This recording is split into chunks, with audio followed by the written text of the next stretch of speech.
ये है उनमें से अपने को असत्य कथन बताना है भाई। कौन सा स्टेटमेंट बताना है?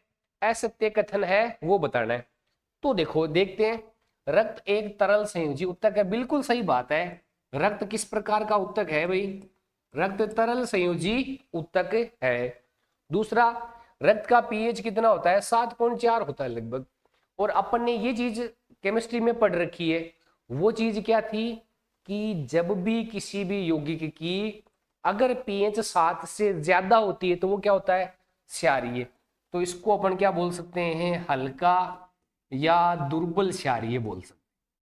क्या बोल सकते हैं? अपना जो रक्त होता है वो कैसा होता है भाई? दुर्बल क्षारीय होता है।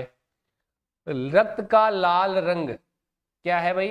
हीमोग्लोबिन के कारण होता है, बिल्कुल भाई। हीमोग्लोबिन होता है। हीमोग्लोबिन में क्या होता है भाई? हीम प्लस ग्लोबिन वर्णक होता है। कौन सा वर्णक होता है भाई? हीम वर्णक एक तो पाया जाता है और दूसरा पाया जाता है ग्लोबिन वर्णक। तो इसमें जो हीम वर्णक होता है इसके कारण क्या होता है? रक्त का रंग लाल होता है। ये भी बिल्कुल राइट स्टेटमेंट हो जाएगा। लेकिन बहुत बढ़िया आंसर भी आने लग गए। यहां देखो, हिमोपोलॉजी नहीं होती है, क्या होती है? हिमेटोलॉजी होती है। क्या कहलाता है? हिमेटोलॉजी। क्या हो जाएगा? रक्त विज्ञान का अध्ययन।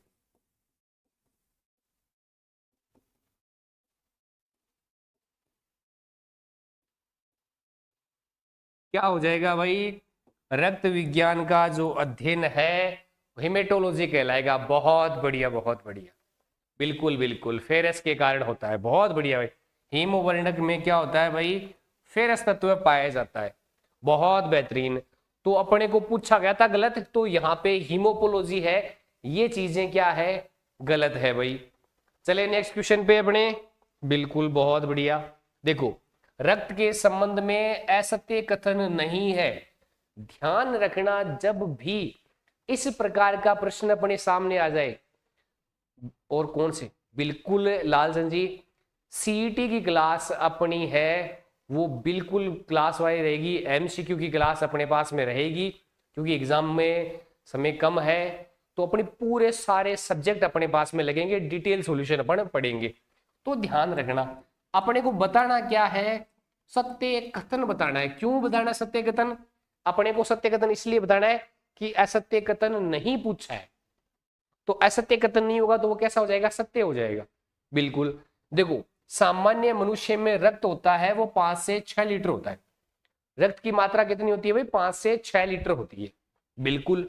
जो शरीर के भार का, देखो यहां से बच्चे कंफ्यूजन हो जाते हैं कई बार। शरीर के भार का कितना होता है? 60 से 8% होता है। ये तो बिल्कुल राइट स्टेटमेंट है भाई। दूसरा, रक्त के द्वारा ऑक्सीजन और CO2 का परिवहन किया जाता है। बिल्कुल किया जाता है।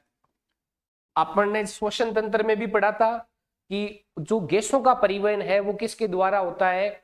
रक्त के द्वारा होता है, कोशिकाओं के अंदर की ओर। रक्त निर्माण की प्रक्रिया हीमोपोइसिस कहलाती है। बिल्कुल कहलाती है भाई। क्या कहलाती है? हीमोपोइसिस कहलाती है। ये भी सत्य है, तो इसका मतलब क्या हो जाएगा? ऑल राइट, सारे के सारे स्टेटमेंट है वो सही हो जाएंगे। बहुत बेहतरीन आंसर आ रहे हैं। सारे के सारे स्टेटमेंट है वो क्या हो जाएंगे? अपने सही हो जाएंगे। बहुत बढ़िया।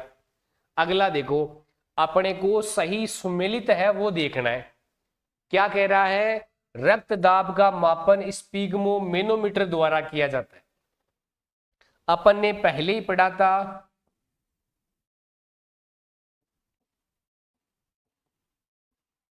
हृदय धड़कन अपन ने पढ़ा। अपन ने क्या पढ़ा? अपन ने श्वसन दर अपने पढ़ा। इसके अलावा अगर रक्त दाब का मापन पर बात करते हैं तो देखो, इसमें किसके द्वारा? स्टेथोस्कोप। और ये क्या था? स्पाइरोमीटर। और जब रक्त दाब की बात हो जाएगा तो स्पिग्मोमेनोमीटर। क्या तीनों चीजों में कंफ्यूजन हुए बिना कर लोगे? सचिन पारे, गुड इवनिंग भाई, गुड इवनिंग। क्या तीनों के अंदर बिना कंफ्यूजन हुए कर लोगे? बहुत बेहतरीन चीजें। इसका मतलब दोनों के दोनों स्टेटमेंट है वो सही है, क्योंकि रक्त दाब क्या होता है? 120/80 mmHg होता है। तो ये जब भी मापा जाता है ना, ये पारे के दाब मापी द्वारा मापा जाता है। किसमें मापा जाएगा? दाब मापी। किसका प्रयोग करते हैं भाई? पारे का प्रयोग करते हैं। कृष्णा जी नमस्ते नमस्ते, बहुत बढ़िया भाई, सी आंसर आ गया। अगला है रक्त में प्लाज्मा की मात्रा कितनी होती है। तो अपन बात करते हैं भाई अपने रक्त की। पहली बात तो अपने को इतना पता होना चाहिए, अपन बात कर रहे हैं रक्त की, अपने को इतना पता होना चाहिए कि रक्त है वो है क्या भाई? तरल संयोजी उत्तक है। क्या है? तरल संयोजी उत्तक है। दूसरी चीज, रक्त की बात करें तो रक्त को अपन दो भागों में बांटते हैं। वो क्या है? एक तो आ जाएगा प्लाज्मा, दूसरा आ जाएगा अपने पास में रक्त कणिकाएं। क्या आ जाएगा? रक्त कणिकाएं। नाम से ही पता चल रहा है, देखो पैसे प्लाज्मा और पैसे 55% भाई। कितना होता है? 55% प्लाज्मा होती है और 45% है वो क्या होती है भाई? अपनी रक्त कणिकाएं होती है। बहुत बेहतरीन। दूसरा देख लो भाई, यहां पे भी अगर अपन बात करें तो लगभग 90 से 92% क्या होता है भाई? प्लाज्मा में जल होता है। इसके अलावा, या फिर जल अपन इसको तरल भी बोल सकते हैं। क्या बोल सकते हैं? तरल भी। और जो ठोस होता है वो क्या होता है? 8 से 10% अपने पास में ठोस होता है। बिल्कुल बिल्कुल सचिन जी, प्लेलिस्ट बिल्कुल बन जाएगी आपकी, सब्जेक्ट के अनुसार बन जाएगी। अब देखो इसमें क्या हो सकता है अपने? कार्बनिक भी हो सकते हैं और अकार्बनिक भी अपने पास में हो सकते हैं।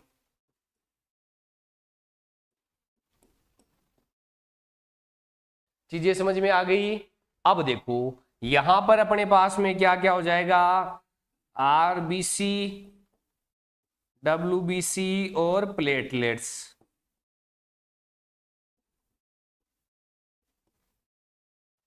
तो देखो अपने को पूछा क्या गया है, प्लाज्मा कितना होता है, तो प्लाज्मा कितना हो जाएगा भाई? 55% है वो अपने अंदर क्या हो जाएगा? रक्त में प्लाज्मा हो जाएगा। चीजें होगी क्लियर? चलिए नेक्स्ट क्वेश्चन पे। अगला क्वेश्चन देखो भाई, प्लाज्मा प्रोटीन में ग्लोबुलिन का कार्य क्या होता है? तो देखो अपन ने क्या पढ़ा? प्लाज्मा जो होता है उसमें क्या पाई जाती है? प्रोटीन पाई जाती है। क्या पाई जाती है भाई? प्रोटीन पाई जाती है। अच्छा, प्रोटीन कौन कौन सी होती है? तो देखो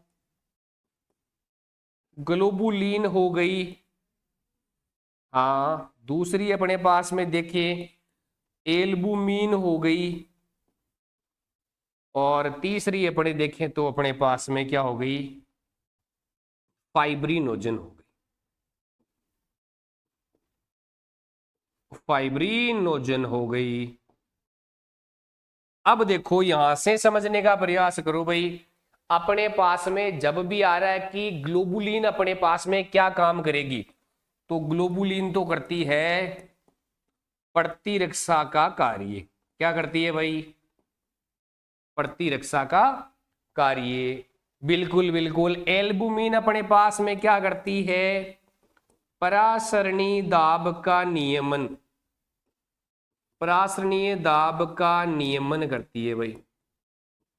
क्या करती है? परासरणीय दाब का नियमन करती है। और फाइब्रिनोजन क्या हो जाएगा? रक्त का स्कंदन करती है भाई। क्या काम करती है? रक्त का स्कंदन करती है। तो इन तीनों के तीनों प्रोटीन का कार्य पता चल गया। अब देखो यहां से परासरण का नियमन पूछा जाए तो क्या हो सकता है? अपने पास में एल्बुमिन हो गया। प्रतिरक्षा है कौन सा हो गया, ग्लोबुलिन हो गया। अच्छा, और बाकी दोनों चीजें हैं अपने अलग ही दे रखी है। तो अपने पास में ग्लोबुलिन है, उसका कार्य क्या हो गया, इम्यूनिटी का। बहुत बढ़िया आंसर आ रहा है भाई, डिटेल भी चीजें आपको पता चल गई। चलते हैं नेक्स्ट क्वेश्चन पे। क्या कह रहा है, फाइब्रिनोजन और प्रोथ्रोम्बिन का कार्य क्या होता है। प्रोथ्रोम्बिन का कार्य क्या होता है। तो देखो, प्रतिरक्षा की जब भी अपन बात करें तो अभी अपन ने देखा क्या था, ग्लोबुलिन था भाई। क्या था, ग्लोबुलिन। दूसरा परासरण दाब का जब भी था, बिल्कुल बिल्कुल मदन लाल जी नमस्ते नमस्ते। जब भी अपन बात करते हैं तो ये क्या था, एल्बुमिन भाई। परासरण का एल्बुमिन। रक्त का स्कंदन है वो क्या हो जाएगा, वो हो जाएगा फाइब्रिनोजन, और वो क्या हो जाएगा, प्रोथ्रोम्बिन। इन दोनों के द्वारा क्या किया जाता है, रक्त का स्कंदन किया जाता है। तो कौन सा हो जाएगा, ऑप्शन सी। बहुत बढ़िया आंसर आ रहा है भाई। चले नेक्स्ट क्वेश्चन पे। अगला क्या कह रहा है, अपने को राइट स्टेटमेंट है वो पहचानना है भाई। क्या करना है, राइट स्टेटमेंट पहचानना है। देखो, रक्त का निर्माण लाल अस्थि मज्जा में होता है, बिल्कुल होता है भाई, सही है। दूसरा अपने पास में क्या कहा रहा है, भ्रूण अवस्था में रक्त का निर्माण, रक्त का निर्माण बोल दो या फिर आरबीसी का निर्माण बोल दो, किसका निर्माण भी बोल सकते हैं, आरबीसी का निर्माण। ये किस में होता है, प्लीहा में होता है, बिल्कुल सही है भाई। कई बार ये पूछा गया है, तो ध्यान रखना, अगर सामान्यतः बिना भ्रूणीय अवस्था दे दे, सीधा सा पूछ ले रक्त का निर्माण कहाँ होता है, तो लाल अस्थि मज्जा में, या पूछ ले वयस्क अवस्था में रक्त का निर्माण कहाँ होता है, तब भी लाल अस्थि मज्जा में। लेकिन अगर ये पूछ लिया कि प्रारंभिक अवस्था या भ्रूणीय अवस्था में आरबीसी या रक्त का निर्माण कहां पर होता है, प्लिया में होता है। अच्छा, ध्यान रखना भाई, अपने पास में क्या बोलते हैं इसको, और क्या बोला जाता है, आरबीसी का कब्रिस्तान कहा जाता है। क्या कहा जाता है, आरबीसी का कब्रिस्तान कहा जाता है। क्यों कहते हैं, तो क्या हो जाएगा, पुरानी आरबीसी को नष्ट करना। क्या करना भाई, पुरानी आरबीसी को नष्ट करना। तो क्या हो जाएंगे, सही है। तो दोनों के दोनों स्टेटमेंट है वो क्या हो जाएंगे, सही हो जाएंगे भाई, बिल्कुल। बहुत बेहतरीन आंसर आ रहे। चले नेक्स्ट क्वेश्चन पे। अब देखो, आरबीसी के संबंध में सत्य कथन को छांटना है अपने को। सत्य कथन आरबीसी के संबंध में कौन सा है, तो देखो, आरबीसी को इरिथ्रोसाइट कहा जाता है, बिल्कुल। आरबीसी की अपन बात करें तो अपन क्या बोल देंगे, रेड ब्लड।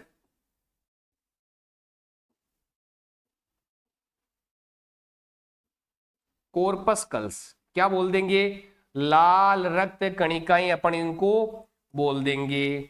बहुत बढ़िया भाई। दूसरा इनको क्या कहा जाता है, इनको कहा जाता है इरिथ्रोसाइट कहा जाता है भाई। क्या कहा जाता है, इरिथ्रोसाइट कहा जाता है। फिर अपन बात करते हैं कि क्या इनका जीवन काल भी होता है क्या, तो बिल्कुल भाई, इनका जीवन काल भी होता है। कितना होता है जीवन काल, 120 दिन का। कितना होता है, 120 दिन का। अच्छा, जब जीवन काल हो रहा है तो क्या निर्माण काल भी होता है क्या, बिल्कुल, इनका निर्माण काल होता है, वो होता है 72 घंटे का। 72 घंटे का मतलब कितना हो गया, 3 दिन। कितना हो गया भाई, 3 दिन का निर्माण अपने पास में। फिर अपन बात करते हैं तो अपन क्या बोल सकते हैं, आकार कैसा होता है, उभयाउतल होता है भाई। कैसा आकार होता है, उभयाउतल आकार होता है, आकार होता है। फिर अपन क्या बोल सकते हैं, मनुष्य की जो आरबीसी है, मनुष्य की आरबीसी केंद्रक विहीन होती है भाई। कैसी होती है? केंद्रक विहीन होती है। हो गए भाई। अब यहां पे देखो क्या कहते हैं, बिल्कुल राइट स्टेटमेंट है भाई। जीवन काल, अपने पास में ध्यान रखना, जीवन काल की जब भी अपन बात करते हैं तो कितना होता है भाई? 120 दिन का होता है। आरबीसी का आकार उभय अवतल होता है, बिल्कुल सही बात है। फिर आरबीसी में केंद्रक अनुपस्थित होता है, बिल्कुल सही है। और क्या है? प्लीहा को आरबीसी का कब्रिस्तान कहा जाता है, ये भी क्या हो जाएगा? बिल्कुल सारे के सारे स्टेटमेंट है वो सही हो जाएंगे। बहुत बढ़िया भाई, बहुत अच्छी चीजें चल रही है, सभी के आंसर भी बहुत अच्छे आ रहे हैं। अगला देखो, श्वेत रक्त कणिकाओं में कणिका में समूह कौन सा होता है भाई? तो देखो अपन किसकी बात करते हैं? अपन बात करते हैं डब्ल्यूबीसी की। क्या बोलते हैं अपन इसको? White blood कॉर्पस्कल्स।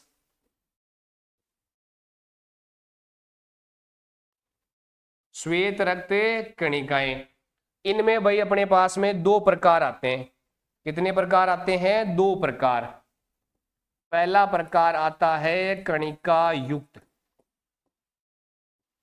और दूसरा आता है कणिका विहीन। पहला कणिका युक्त और दूसरा कौन सा आ जाएगा? बिल्कुल बिल्कुल सोनू, राम राम भाई, राम राम। देखो अब कणिका युक्त है, इसमें भी अपने पास में उपवर्गीकरण आ जाएगा भाई। यहां पर अपन बात करते हैं कणिका विहीन है या कणिका युक्त, वो अलग अलग कौन सी होगी? तो न्यूट्रोफिल्स हो जाएगी पहले तो कणिका युक्त। फिर दूसरी अपने पास में क्या हो जाएगी? इओसिनोफिल्स हो जाएगी।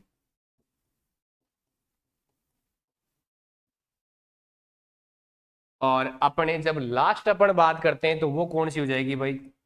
बेसोफिल्स हो जाएगी। कौन सी हो जाएगी? बेसोफिल्स। कणिका विहीन की बात करें तो अपने पास में दो आ जाएंगे। एक आ जाएगा मोनोसाइट और दूसरा अपने पास में हो जाएगा लिम्फोसाइट। ये अपने पास में दोनों चीजें आ गई। अब अपने पास में एक डिटेल और देख लो भाई। वो डिटेल अपने पास में क्या है? देखो नाम से थोड़ा सा अलग काम, नाम है उससे थोड़ा सा अलग काम है, थोड़ी सी अलग पहचान है, वो देख लो कैसे। अपन क्या बोलते हैं सामान्यतः? क्या बोलते हैं? जो ज्यादा होता है उसको क्या बोलते हैं? बेसी। सामान्य अपन बोलचाल की भाषा में क्या बोलते हैं? आ चीज तो बेसी है। बेसी का मतलब क्या हो गया? ज्यादा। बेसोफिल्स वास्तव में ये उल्टा है। क्या होता है? सबसे कम संख्या। ध्यान रखना उल्टा है ये, नाम से जस्ट उल्टा हो गया। बेसो ज्यादा नहीं हो गया, क्या है? सबसे कम है। अपन क्या बोलते हैं? कम को क्या बोलते हैं? न्यून बोलते हैं। क्या बोलते हैं? न्यून। तो ये उसी के रूप में लग रहा है, लेकिन क्या होता है? सर्वाधिक संख्या। क्या हो जाएगा? सर्वाधिक संख्या में हो जाएगा। दूसरा देखो, मोनो का मतलब क्या होता है? छोटा होता है मोनो का मतलब। जब बड़ी इकाई बनती है तब तो पोली इकाई बनती है, और मोनो इकाई का मतलब क्या होता है? छोटी। लेकिन ये क्या होती है भाई? सबसे बड़ी। कैसी होती है? सबसे बड़ी। और लिम्फोसाइट क्या हो जाएगी? सबसे छोटी। क्या हो जानी है? सबसे छोटी हो जाए। तो अपने को पूछा गया कणिका युक्त, तो कौन सा हो जाएगा? अपना पहला हो जाएगा, राइट आंसर हो जाएगा। चले नेक्स्ट क्वेश्चन पे भाई। चीजें समझ में आ गई ये? अगला क्वेश्चन देखो, डब्ल्यूबीसी के संबंध में सत्य कथन कौन कौन सा है? तो एक चीज तो आप ध्यान रखना, अपनी आरबीसी हो, डब्ल्यूबीसी हो या फिर प्लेटलेट्स हो, तीनों का निर्माण हमेशा अस्थि मज्जा में होता है। कहां पर होता है? अस्थि मज्जा, या इसी को क्या बोलते हैं? बोन मेरो बोलते हैं। क्या बोलते हैं? Bone marrow. तीनों का निर्माण अस्थि मज्जा में होता है, तो ये स्टेटमेंट तो क्या है? सही है। दूसरा, मोनोसाइट की संख्या सर्वाधिक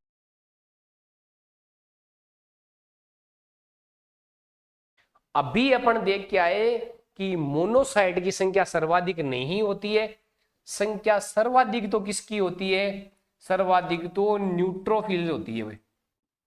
क्या होता है, सर्वाधिक में तो कौन सा होता है, न्यूट्रोफिल्स होता है। और मोनोसाइट तो क्या होती है, मोनोसाइट तो होती है सबसे बड़ी। तो दूसरा स्टेटमेंट तो अपना क्या हो गया, गलत हो गया। फिर डब्ल्यूबीसी को थ्रोम्बोसाइट कहा जाता है। तो ध्यान रखना, जो थ्रोम्बोसाइट है वो किसको कहा जाता है, प्लेटलेट्स को कहा जाता है। किसको कहा जाता है, प्लेटलेट्स को कहा जाता है। और डब्ल्यूबीसी को तो क्या बोलते हैं, डब्ल्यूबीसी को तो बोलते हैं ल्यूकोसाइट। क्या बोलते हैं भाई, ल्यूकोसाइट कहा जाता है।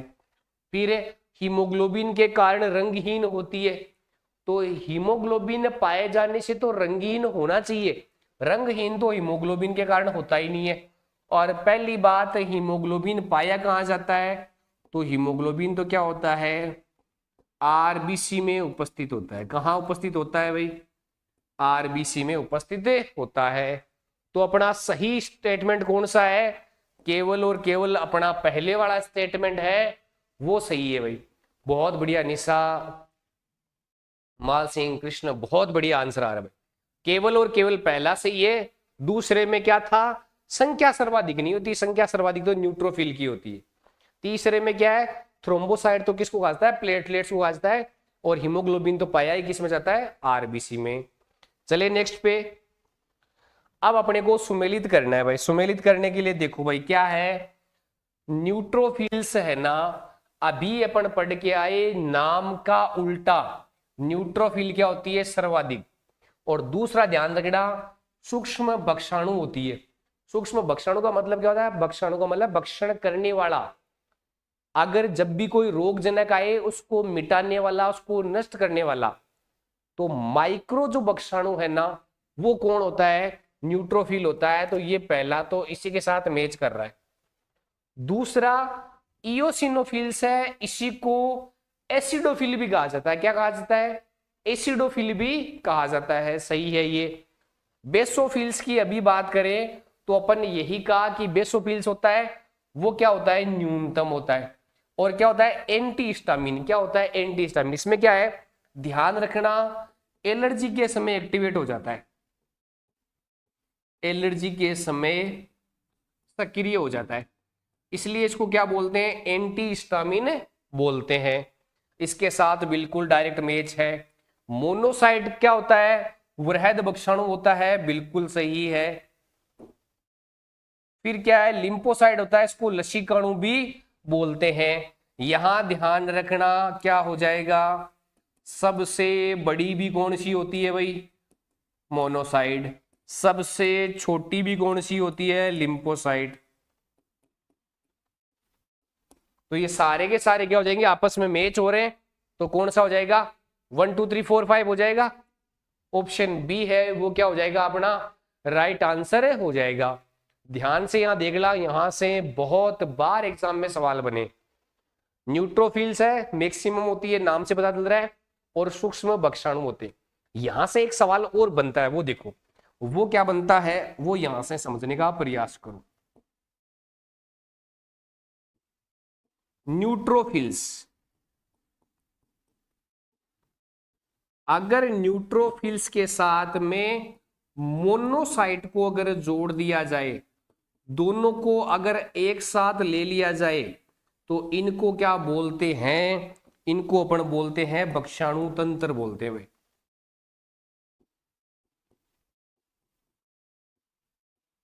यानी ये दोनों ही है, मेनली प्रतिरोधक क्षमता बनाने में मेनली कौन से काम आते हैं, न्यूट्रोफिल्स और मोनोसाइट है, ये दोनों काम में आते हैं। चलिए नेक्स्ट क्वेश्चन पे, अगला कह रहा है रक्त का थक्का बनाने में महत्वपूर्ण भूमिका कौन निभाता है। तो देखो ये न्यूट्रोफिल्स है, ये तो क्या करता है,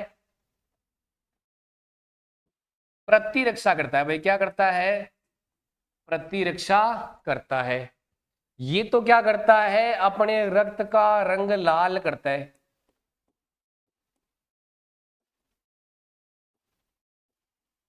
और मोनोसाइट है, ये भी क्या करता है, प्रतिरक्षा करता है। तो अपने पास में रक्त का स्कंदन कौन करेगा, बिल्कुल थ्रोम्बोसाइट। और थ्रोम्बोसाइट को क्या बोलते हैं भाई, प्लेटलेट्स कहा जाता है।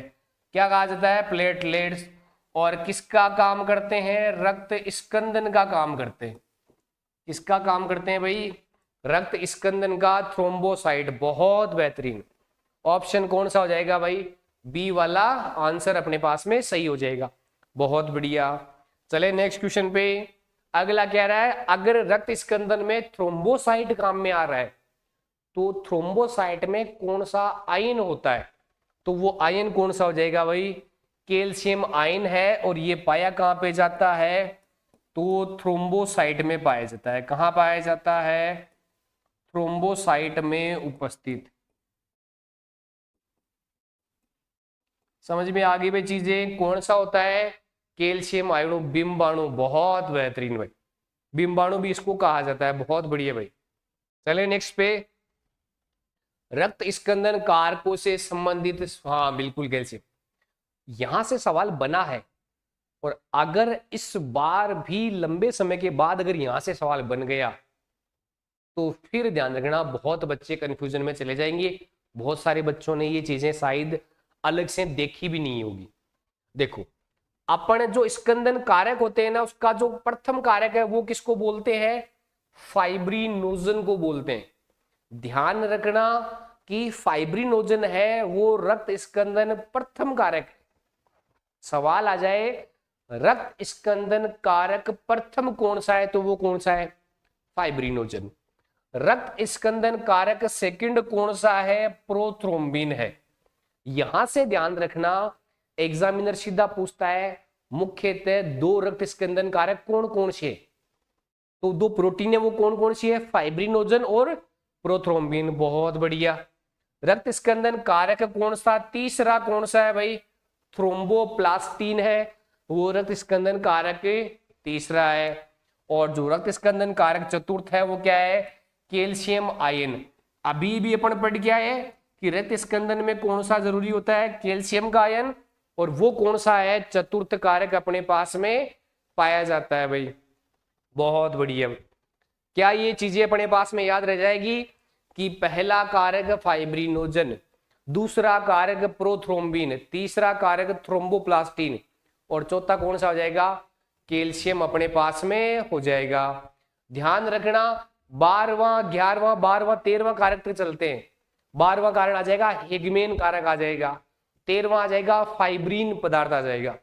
तो बाकी ज्यादा इंपॉर्टेंट नहीं है, लेकिन यहां से वो सवाल है वो पूछ सकता है। तो क्या हो जाएगा अपने पास में 1 2 3 एंड 4 आंसर हो जाएगा।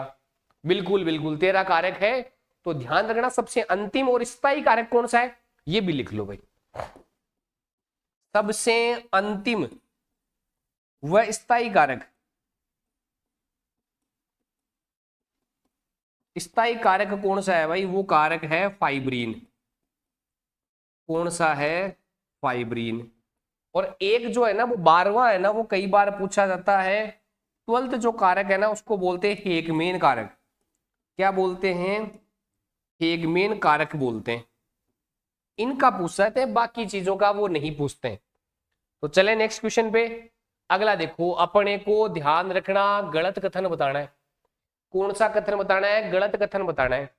ध्यान रखना, अपने लिम्फोसाइट को पढ़ा। लिम्फोसाइट है, देखो अपन बात करते हैं लिम्फोसाइट।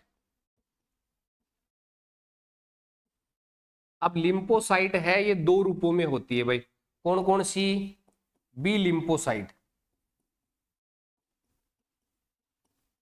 एक होती है बी लिम्फोसाइट और दूसरी अपने पास में होती है टी लिम्फोसाइट।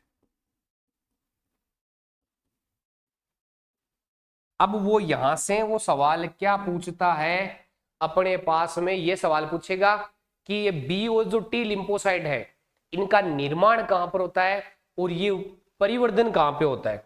तो देखो, निर्माण की अगर बात करें तो निर्माण तो दोनों का कहां पर होता है, अस्थि मज्जा में। इसका भी निर्माण अस्थि मज्जा में होता है और इसका निर्माण भी किस में हो जाएगा भाई, अस्थि मज्जा में हो जाएगा। अब परिवर्धन की अपन बात करें या डेवलपमेंट कहां होता है, तो बी लिम्फोसाइट है उसका तो डेवलपमेंट कहां होता है भाई, अस्थि मज्जा में ही होता है। लेकिन टी लिम्फोसाइट है इसका किस में हो जाता है, थाइमस ग्रंथि में। कहां होता है भाई, थाइमस ग्रंथि में। तो यहां पे अपने को क्या दे रहा है कि बी लिम्फोसाइट का निर्माण और परिवर्तन दोनों अस्थि मज्जा में होते हैं। तो देखो निर्माण और परिवर्तन दोनों हो रहे हैं। टी लिम्फोसाइट का निर्माण तो अस्थि मज्जा में होता है लेकिन परिवर्तन थाइमस ग्रंथि में होता है, ये भी सही हो जाएगा। तो इसका मतलब तो दोनों सही है, तो गलत तो कोई सा भी नहीं है। कौन सा हो जाएगा, डी वाला। अब एक चीज और समझो भाई, वो चीज अपने पास में क्या है कि जब एड्स रोग होता है ना, उसमें क्या हो जाती है, टी लिम्फोसाइट क्या हो जाती है भाई, नष्ट होना प्रारंभ हो जाती है। बहुत बढ़िया आंसर आ रहे हैं भाई। चले आगे, आगे देखो नेक्स्ट क्वेश्चन है, प्लेटलेट्स के संबंध में सत्य कथन नहीं है। ध्यान रखना, अपने को सत्य कथन नहीं पूछा गया है तो गलत बताना है। बिल्कुल बिल्कुल प्रभावित होती है। बहुत बढ़िया आंसर आ रहा है भाई प्रवीण। देखो इनका प्रमुख कार्य रक्त का थक्का जमाना होता है, बिल्कुल ये तो सत्य है भाई। दूसरा स्टेटमेंट क्या है, डेंगू और मलेरिया में प्लेटलेट्स में कमी होती है, बिल्कुल सही बात है। फिर अपने पास में क्या कह रहा है कि थ्रोम्बोसाइट काजदा है, बिल्कुल काजदा है, और निर्माण अस्थि मज्जा में होता है, ये स्टेटमेंट भी क्या हो जाएगा, राइट हो जाएगा। लेकिन ध्यान रखना इसको, ये होती कैसी है तो समझ लेना भाई, इसको कैसी होती है, केंद्रक विहीन व रंगहीन। कैसी होती है, थ्रोम्बोसाइट केंद्रक विहीन और रक्तहीन होती है। बिल्कुल बिल्कुल महेश, प्रवीण, सबका आंसर, निशा, सबका आंसर सही आ रहा है भाई। कौन सा ऑप्शन गलत हो जाएगा, सी वाला ऑप्शन है वो गलत हो जाएगा। क्यों, केंद्रक युक्त तो केवल और केवल WBC होती है और ये तो रंगीन नहीं रंगहीन होती है, तो ये सी वाला ऑप्शन है, ये क्या हो जाएगा, गलत हो जाएगा। बिल्कुल। अगला देखो, लसिका में क्या अनुपस्थित होता है, तो अपन बात करते हैं लसिका की। तो लसिका है क्या भाई, पहली बात तो लसिका है तरल पदार्थ है भाई। क्या है, तरल पदार्थ। ध्यान रखना है कैसा, प्रोटीन युक्त। कैसा है, प्रोटीन युक्त। दूसरी चीज, इसके अंदर लसिका के अंदर बात करें तो प्रतिरक्षा की तो क्षमता होती है, प्रतिरक्षा की क्षमता तो क्या होती है, पाई जाती है। लेकिन ध्यान रखना कैसी होती है भाई, रंगहीन होती है। रंगहीन क्यों होती है, क्योंकि क्या है, आरबीसी अनुपस्थित है। क्या है भाई, आरबीसी अनुपस्थित है। आरबीसी अनुपस्थित है तो क्या हो जाएगा, हीमोग्लोबिन अनुपस्थित है।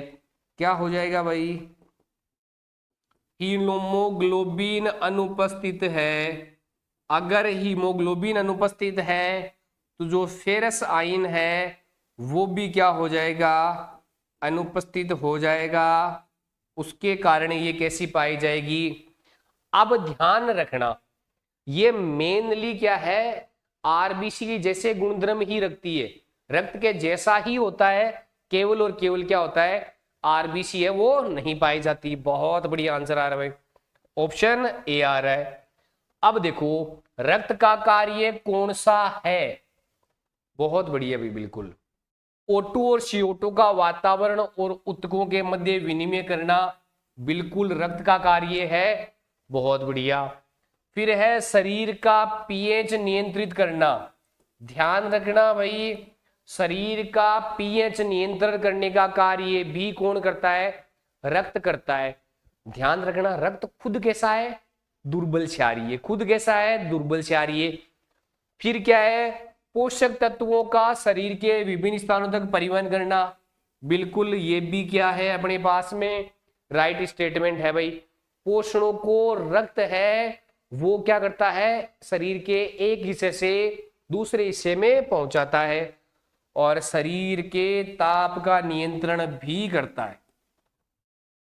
ये भी अपना स्टेटमेंट क्या हो जाएगा, सही हो जाएगा। अब देखो, अपने को अवशोषी उत्पादों को ग्रहण करने का काम नहीं करता। यहां इसने बड़ी मिस्टेक कर दी भाई, ग्रहण नहीं करता, इनका क्या करता है, उत्सर्जन करता है। क्या करता है, उत्सर्जन इनका करता है। तो इसमें क्या हो जाएगा भाई, अपन देखें तो अपने पास में देखो सेकंड वाला ऑप्शन है, देखो सेकंड वाला यहां दे रखा है, ये भी नहीं होगा। फोर्थ वाला यहां नहीं दे रखा, ये भी नहीं होगा। तो कौन सा हो जाएगा, ऑप्शन सी है वो अपना राइट आंसर हो जाएगा। ध्यान रखना, अवशोषी जो उत्पाद है ना, उनको ग्रहण नहीं करता है, उनका तो क्या करता है, अपशिष्ट या उत्सर्जन है वो करता है। बिल्कुल, बहुत बढ़िया भाई। चले नेक्स्ट क्वेश्चन पे। अब अपने पास में आ जाते हैं अपन रक्त समूह के बारे में। अब देखो भाई, रक्त समूह में अपने को पता लगाना है कौन सा कैसा है। तो देखो भाई, जो ए रक्त समूह होता है ना, कौन सा रक्त समूह, एक तो ए रक्त समूह है, दूसरा बी रक्त समूह है, तीसरा ए बी रक्त समूह है और चौथा है ओ रक्त समूह। अब अपने को इतना तो पता है कि जो सार्वत्रिक दाता कौन सा होता है। तो देखो, जो सार्वत्रिक दाता होता है वो ओ वाला होता है भाई। कौन सा होता है, ओ वाला। ध्यान रखना, ओ वाले रक्त समूह में प्रतिजन तो कैसा होता है, अनुपस्थित होता है। प्रतिजन कैसा होता है, अनुपस्थित। लेकिन प्रतिरक्षी कौन कौन से पाए जाते हैं, ए और बी। ए और बी दोनों प्रतिरक्षी पाए जाते हैं। इसको यहां से हटा लेना, ये आपको कंफ्यूज कर सकता है। क्या हो जाएगा, इसको यहां पर यहां लिख देते हैं, ए और बी। बिल्कुल, फिर कौन सा है भाई, ए बी वाला आपको पता है सार्वग्राही होता है। ए बी में प्रतिरक्षी अनुपस्थित होता है और प्रतिजन कौन से पाए जाते हैं, ए और बी दोनों पाए जाते हैं। अब जिसमें ए प्रतिजन है वो ए वाला हो जाएगा और जिसमें बी प्रतिजन है वो कौन सा हो जाएगा, बी वाला। ध्यान रखना, रक्त समूह है उसके प्रतिजन के आधार पे देखा जाता है। किसके आधार पे, प्रतिजन के आधार पर नामकरण होता है। जो भी रक्त समूह है उसका उसके प्रतिजन के आधार पे क्या होता है, बिल्कुल नामकरण होता है। बहुत बढ़िया। दूसरी चीज अब देखो अपने पास में कि जिसमें एक चीज देखना, एक तो अपन रखते हैं प्रतिजन, दूसरा अपने पास में क्या होता है, प्रतिरक्षी, एंटीजन, और दूसरा अपने पास में कौन सा हो जाएगा भाई, एंटीबॉडी हो जाएगा। कौन सा हो जाएगा, एंटीजन और क्या हो जाएगा, एंटीबॉडी। ध्यान रखना कैसे होते हैं, स्मॉल लेटर। किसमें होते हैं भाई, स्मॉल लेटर में होते हैं। और एंटीबॉडी होते हैं वो क्या होते हैं, लार्ज लेटर में होते हैं भाई। समझ रहे हो आप, यहां पे देखना। अच्छा, उल्टा कर दिया भाई, एक सेकंड।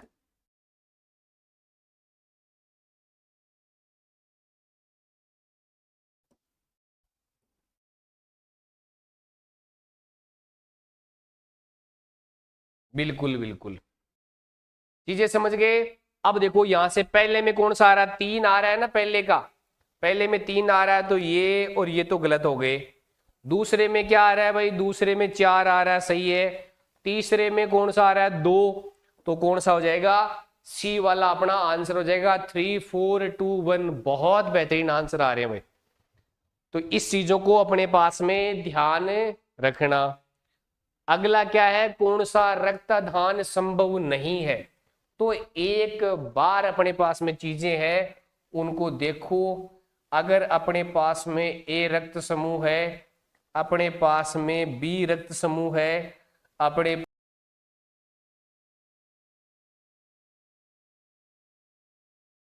रक्त समूह है और अपने पास में ए बी रक्त समूह है। अब यहां से समझने का प्रयास करना, एक बार आंसर तो दे दो लेकिन समझने का प्रयास करो। ए बी वाला ले किस किस से सकता है, जो बी वाला है वो इसको दे सकता है। बी वाला है वो ले किस किस से सकता है, तो बी वाला ले सकता है वो एक तो बी वाले से ले सकता है। किससे ले सकता है, बी वाले से। बी वाला बी वाले से ले सकता है और दूसरा किससे ले सकता है, बी वाला ओ वाले से ले सकता है। देने को किस किस को दे सकता है, बी वाला देने को बी वाला बी को दे सकता है और ए बी को दे सकता है। बिल्कुल ए बी वाले की बात करें तो ए बी वाला जो है वो किस किस से ले सकता है, तो भाई देखो ए वाले से ले सकता है, बी वाले से ले सकता है, ओ वाले से ले सकता है और किससे ले सकता है, ए बी वाले से ले सकता है। लेकिन देने पर किसको देगा, केवल और केवल ए बी वाले को देगा। फिर बात करते हैं ए वाले की। ए वाला किस किस से ले सकता है, तो ए वाला ए से ले सकता है, ए बी को दे सकता है और वापस ए को भी दे सकता है। दूसरा किससे ले सकता है, ओ से भी ले सकता है। बिल्कुल कोई दिक्कत नहीं है आपको, शाम के समय में आप आराम से इन चीजों को देख सकते हो। ओ वाले की बात करें तो देखो ओ वाला सभी को दे सकता है और लेने के लिए केवल और केवल किससे लेगा, लेने के लिए केवल और केवल किससे लेगा, ओ से लेगा। यहां से आप देखोगे ना तो ये तो क्या बन जाएगा, सार्वग्राही बन जाएगा। यहां से क्या बन जाएगा, सार्वदाता बन जाएगा। तो अब अपने पास में पूछा है कि कौन सा संभव नहीं है।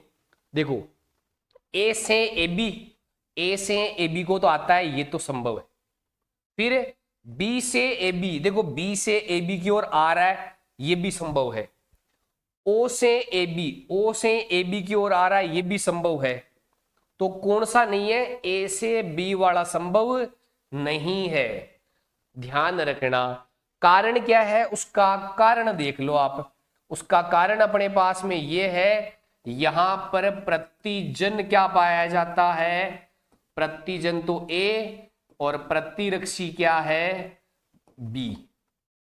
यहां पर अपन बात करते हैं तो प्रतिजन है वो तो कैसा होता है, अनुपस्थित। और प्रतिरक्षी है वो क्या है भाई, वो है ए व बी दोनों।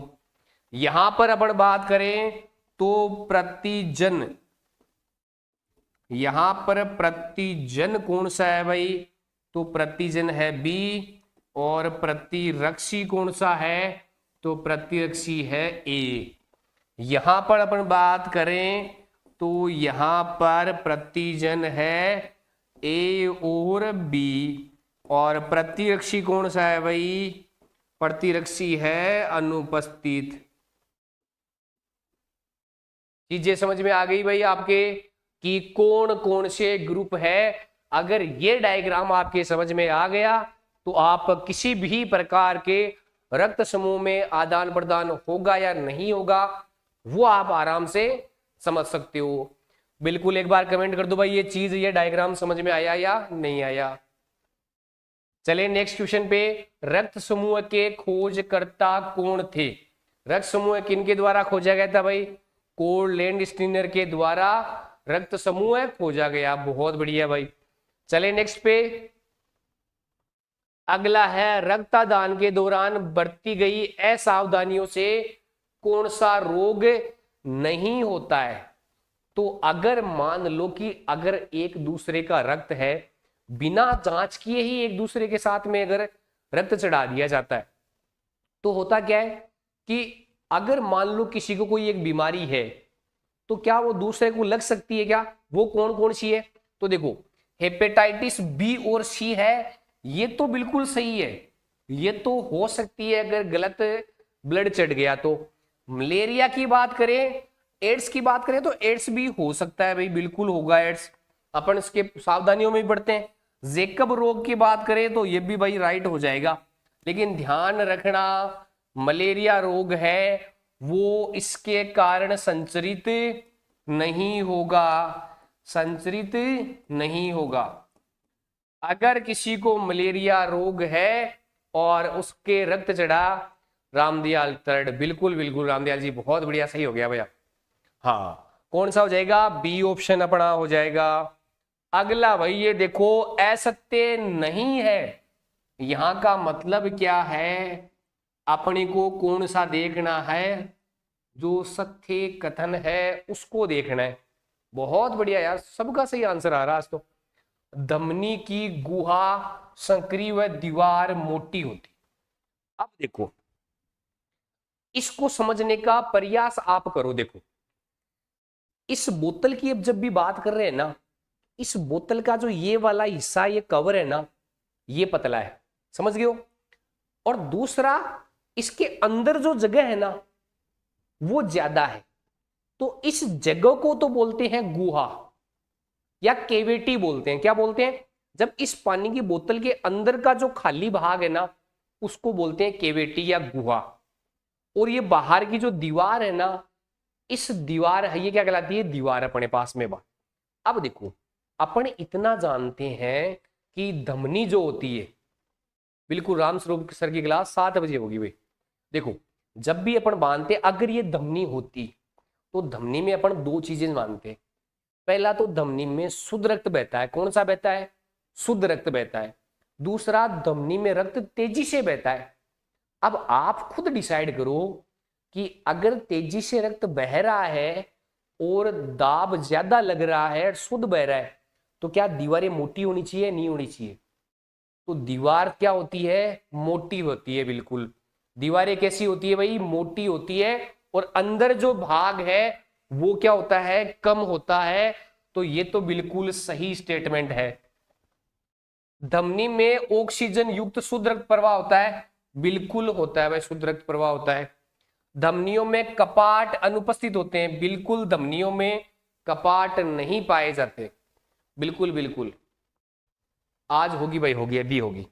धमनियां शुद्ध रक्त को हृदय से शरीर के विभिन्न अंगों तक पहुंचाती है। बिल्कुल पहुंचाती है भाई। फिर ये शरीर में वसा के अंदर, ध्यान रखना धमनियां अंदर होती है और जो शिराएं होती है वो बाहर की ओर होती है। देखो, अपने को जब भी दिखती है ना बाहर, ऐसे आप करोगे, आपको जो बाहर दिखेगी वो क्या होगी? शिराएं। और धमनियां क्या होगी? अंदर की ओर होगी। और उनमें रक्त प्रवाह कैसा होगा? तेजी के साथ होगा। तो अपने सारे के सारे आंसर क्या है? सही अपने पास में हो जाएंगे। बिल्कुल बिल्कुल, कौन कौन सा आ रहा है भाई? अच्छा, ऑप्शन आई नहीं क्या अपने पास? ओह, एक ऑप्शन भाई यहां कर लो, क्योंकि ये दोनों क्या हो गए? सेम सेम हो गए, ओल हो गए। तो क्या हो जाएगा? ओल। सारे के सारे क्या है अपने पास में? सही है भाई। हाँ, देखो इसमें दोनों सेम आ गए, यहाँ पे 5 लिखा हुआ नहीं है यहाँ पे, तो क्या हो जाएगा? हो जाएगा बिल्कुल, सारे के सारे कैसे हो जाएंगे? सही हो जाएंगे। अगला देखो, सत्य कथन कौन सा है? सत्य कथन की बात करें, हाँ युवराज का आ जाएगा ई। बिल्कुल बिल्कुल युवराज। मनुष्य के हृदय में 4 कोष्ठ होते हैं। कितने होते हैं? 4, जिसमें 2 आलिंद। अब आलिंद है वो कौन से होते हैं? ऊपर वाले। ध्यान रखना, आलिंद होते हैं वो कहां की ओर होते हैं? ऊपर की ओर होते हैं। और छोटे होते हैं, आकार में कैसे होते हैं? छोटे। और नीले होते हैं वो नीचे वाले कोष्ठ होते हैं, और आकार में कैसे होते हैं? बड़ी होते हैं। ये स्टेटमेंट तो बिल्कुल राइट है। बिल्कुल बिल्कुल, बहुत बढ़िया भाई। ध्यान रखना, हमेशा शिराओं में चढ़ेगी। हाँ, शुद्ध रक्त के साथ तो मिला ही नहीं सकते अपन।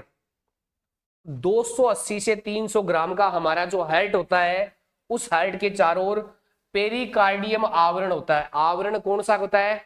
पेरिकार्डियम आवरण, जिसमें पेरिकार्डियम द्रव पाया जाता है। बिल्कुल सही हो जाएगा। फिर बाएं आलिंद और बाएं नीले के बीच में माइट्रल वोल्व, या द्विवलन कपाट पाया जाता है? बिल्कुल क्या है, राइट है। ध्यान रखना अपने हाइट में दो प्रकार के वोल्व होते हैं। जो द्विवलन कपाट होता है वो क्या होता है, बाएं भाग में पाया जाता है, और त्रिवलन दाएं भाग में पाया जाता है। दाएं भाग में कौन सा पाया जाता है, त्रिवलन कपाट पाया जाता है। तो सारे के सारे स्टेटमेंट है वो अपने पास में क्या हो जाएंगे, सही हो जाएंगे। ऑप्शन सी है वो क्या हो जाएगा, अपना राइट आंसर हो जाएगा भाई।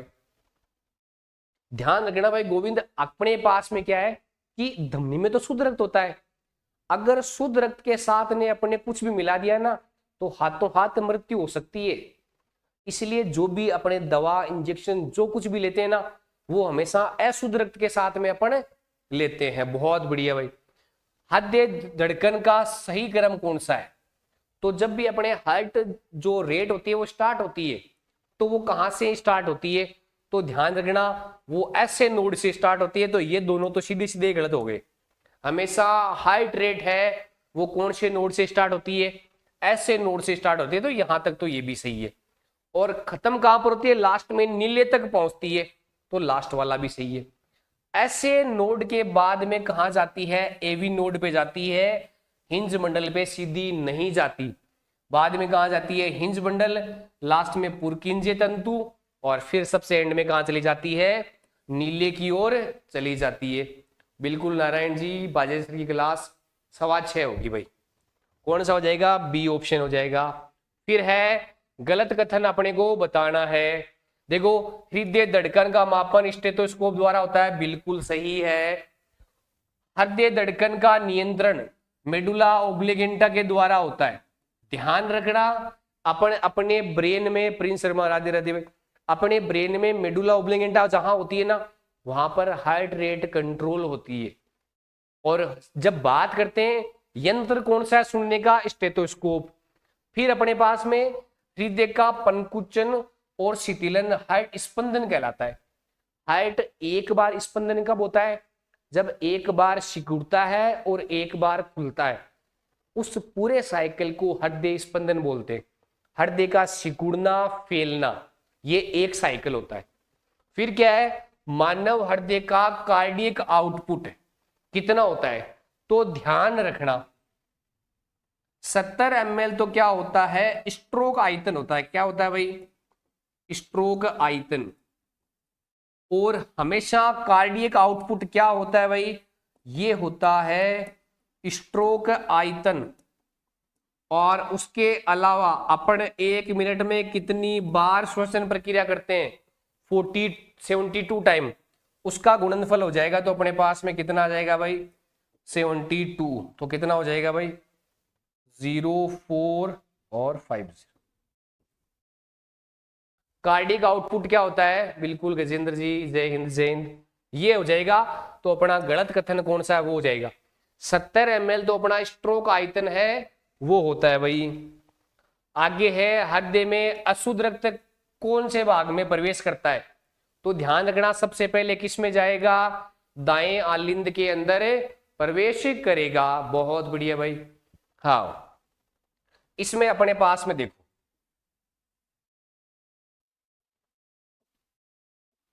दायां आलिंद, बायां आलिंद, अरे दायां नीले और बायां नीले। यहां अपन मान लेते हैं अपना शरीर, यहां अपने क्या हो गए? फेफड़े हो गए। अब यहां से देखो अपना, यहां से अपना देखो भाई साइकिल। सबसे पहले अशुद्ध रक्त है वो इस प्रकार से जाता है भाई फेफड़ों की ओर, और फेफड़ों से इस प्रकार होता हुआ अपने शरीर के अंदर प्रवेश करता है। बिल्कुल बिल्कुल भाई। चले नेक्स्ट पे। रक्त का प्रवाह हृदय के संबंध में कौन सा होता है? तो हृदय के दाएं भाग में तो हमेशा कौन सा होता है? अशुद्ध होता है। बाएं भाग में कौन सा होता है? शुद्ध होता है। शरीर की फुफ्फुस शिरा के अलावा सभी में कैसा होता है? अशुद्ध होता है। ध्यान रखना समस्त धमनियों में शुद्ध नहीं बहता। कौन सी में अशुद्ध बहता है? फुफ्फुसीय में क्या होता है भाई? फुफ्फुसीय धमनी में कैसा होता है, अशुद्ध होता है। कैसा होता है भाई, फुफ्फुसीय धमनी में कैसा होता है, अशुद्ध होता है। तो अपने को सही कथन नहीं है पूछा है, तो कौन सा हो जाएगा, सी वाला आंसर हो जाएगा। अगला है आरएच कारक की खोज किसने की थी, तो लैंडस्टीनर और विनर के द्वारा एच कारक की खोज की गई। बिल्कुल। और आज की क्लास का सबसे लास्ट सवाल ये क्या है, पादपों में जल परिवहन कौन से ऊतक द्वारा होता है। तो सीधा सा ध्यान रखना, किसका पूछा गया है, जल का, तो क्या हो जाएगा, जल परिवहन। और फल या भोजन, तो क्या हो जाएगा, भोजनों का परिवहन है वो किसके माध्यम से हो जाएगा, फ्लोएम के द्वारा हो जाएगा। तो कौन सा हो जाएगा भाई, जाइलम अपने पास में हो जाएगा। तो ये थी आज अपनी क्लास। बिल्कुल बिल्कुल आरपी मीणा जी, गुड इवनिंग, बहुत बढ़िया भाई। आज की क्लास अपनी कैसी रही, सेशन आपका कैसा रहा, बिल्कुल पहली बात तो सेशन को शेयर करिए और बताइए आज की क्लास अपनी कैसी रही। इसके बाद में अपना जो अगला पार्ट रहेगा वो रहेगा उत्सर्जन तंत्र। कौन सा रहेगा भाई, उत्सर्जन तंत्र रहेगा, ये रहेगा अपनी कल की क्लास में। और अब आपके सामने आ रहे हैं बाजाजी सर स्कूल मैनेजमेंट की टॉपिक लेके। धन्यवाद।